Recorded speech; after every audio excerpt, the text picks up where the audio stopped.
So now children, in this video we will discuss about the secondary growth in the extrastellar region.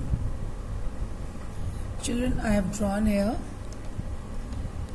this is epidermis, this is hypodermis, this entire thing is cortex, and inside the cortex there is stellar region, matlab the region of vascular bundles. So children, what happened? When in the stellar region secondary growth takes place, or you can say the formation of secondary xylem and phloem takes place because of the activity of cambium and because of the increased secondary tissue and increased pressure, because of that the epidermis rupture. जब यहाँ ज़्यादा tissue बनते हैं तो उसके pressure की वजह से एपिडर्मिस रप्चर होने लगती है and it exposes the underlying tissue, जिसकी वजह से अंदर का टिश्यू एक्सपोज होने लगता है and germs can enter through these openings. But before this rupture only, बाहर की तरफ एपिडर्मिस के नीचे एक प्रोटेक्टिव टिश्यू डेवलप हो जाता है बाय द एक्टिविटी ऑफ कॉक कैम्बियम और phellogen. And with the help of कॉक कैम्बियम और फेलोजिन सेकेंडरी ग्रोथ भी होती है, क्योंकि न्यू टिश्यूज बनते हैं in this region, cortical region you can say, below the epidermis.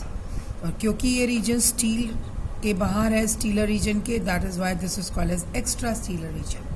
तो यहाँ जो नया टिश्यू बनता है उसकी वजह से जो सेकेंडरी ग्रोथ होती है, that is called as secondary growth in extra stelar region. Now children, what happen? Some cells of hypodermis or upper layers of cortex, they attain the power of division. मतलब जब extra stelar reason में secondary growth होनी होती है तब hypodermis या upper layer of cortex के कुछ सेल्स में डिवीजन की पावर आ जाती है, और in other words you can say कि they become meristematic, and then this layer is called as phellogen or cork cambium. इस लेयर को फेलोजिन और कॉर्क कैम्बियम बोलते हैं.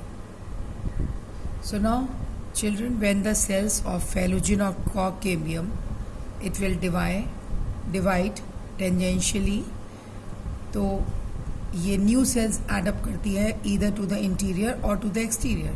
मतलब जब इसमें डिवीजन होता है तो इसमें या तो सेल्स, नए सेल्स अंदर एडअप होते हैं या बाहर की तरफ.